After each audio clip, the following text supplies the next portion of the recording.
पर reality shows देख देख कर बहुत कुछ सीख रही हैं।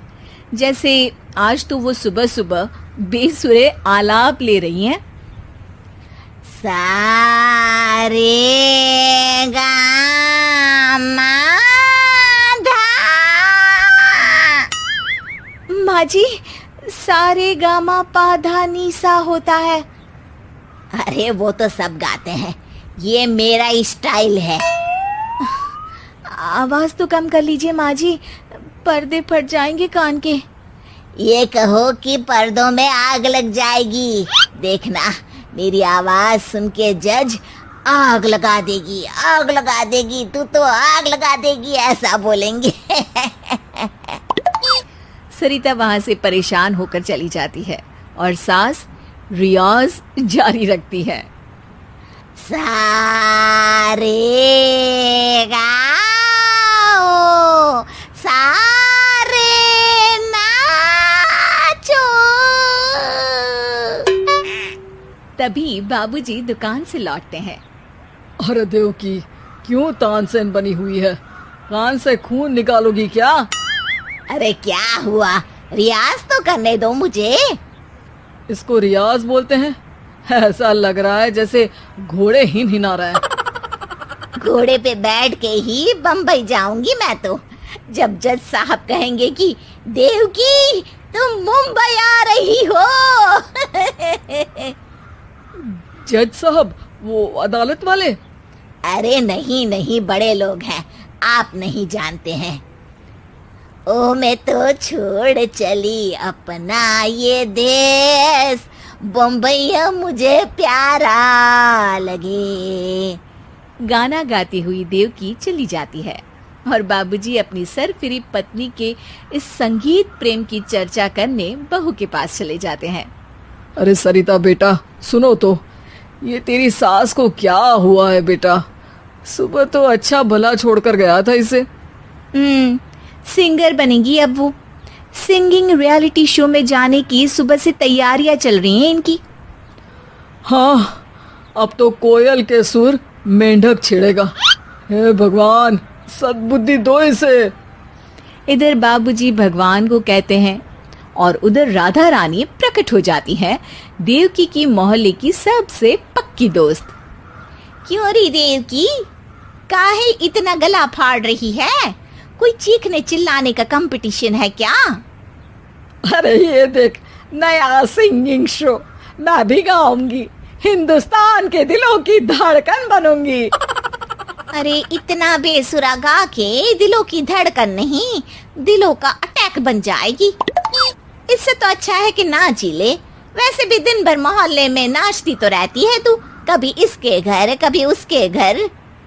देवकी को समझ में आ जाता है कि उसका गाना किसी को पसंद नहीं आ रहा। अगले दिन सरिता देखती है कि सास पैरों में घुंघरू बांध के नाच रही है। अरे माँ जी, क्या मंजुलिका बनी हुई है आज आप? अरे नाचने दे बहू, जब तक है जान जाने जहां मैं नाचूंगी। अरे माँ जी, अभी जान निकल जाएगी इतनी जोर से नाचेंगी तो। अरे अरे क्या कर रही हो? अरे दिख नहीं रहा, डांस कर रही हूँ। अरे जैसी तुम्हारी हरकत है, तुमको तो नागिन डांस करना चाहिए। वो भी करूंगी, भांगड़ा भी करूंगी, देखना जज मुझे देख के स्टैंडिंग ओवेशन देंगे। हाँ, स्टैंडिंग ओवेशन तो देंगे ही, ताकि खड़े होकर वहां से भाग सके तुम्हारा डांस देखकर। अरे कुछ ढंग की चीज करो, ये रोज क्या नया शुरू कर देती हो। सास को लगता है कि उसका डांस का सीन भी बिगड़ गया। अब वो टीवी देख के कोई और कलाकारी ढूंढने लगती है। तभी उसे टीवी पर खतरों के खतरनाक खिलाड़ी शो दिखता है, जिसमें लोग अलग अलग स्टंट करते हैं। बस देवकी को नया काम मिल जाता है। अगले दिन सुबह देवकी डंबल लेकर कसरत करने लगती है। माँ जी, ये क्या कर रहे हैं आप? अरे खरी जैसे बनकर खलबली मचा दूंगी। कल मैंने खतरों के खतरनाक खिलाड़ी देखा और सोच लिया कि मुझे वही जाना है। हाँ बस। तभी वहाँ बाबूजी भी आ जाते हैं। अरे इतना भारी डंबल, अरे गिर मत जाना कहीं लेकर। अरे चुप करो, तुमसे कुछ नहीं होता इसका मतलब ऐसा नहीं कि मुझसे भी कुछ नहीं होगा। मैं तो खतरों के खतरनाक खिलाड़ी में जाने वाली हूँ। हाँ, मैं तो इस शो में तभी गया था जब तुमसे शादी हुई थी। तुमसे शादी करना भी खतरों के खतरनाक खिलाड़ी में जाने से कम थोड़ी ना है। अब चुप भी रहिए। अरे बहू, वो भारी वाला डंबल उठा कर ला तो। अरे नाना माँ जी, आप संभाल नहीं पाओगी। अरे मैंने टीवी में देखा था, एक आदमी कार उठा लेता है, इतना तो मैं उठा ही सकती हूँ ना। बहू घबराते हुए भारी वाले डंबल माँ के हाथ में दे देती है।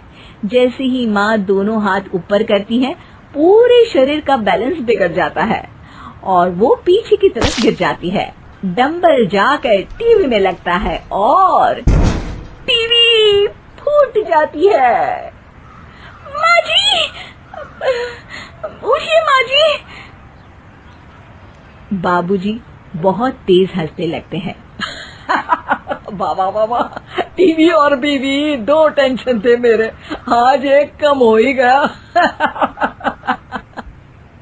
बहू भी सास को उठाते उठाते इस बात पर ताली बजाकर हंसने लगती है और देवकी फिर से गिर जाती है और इस बार देवकी भी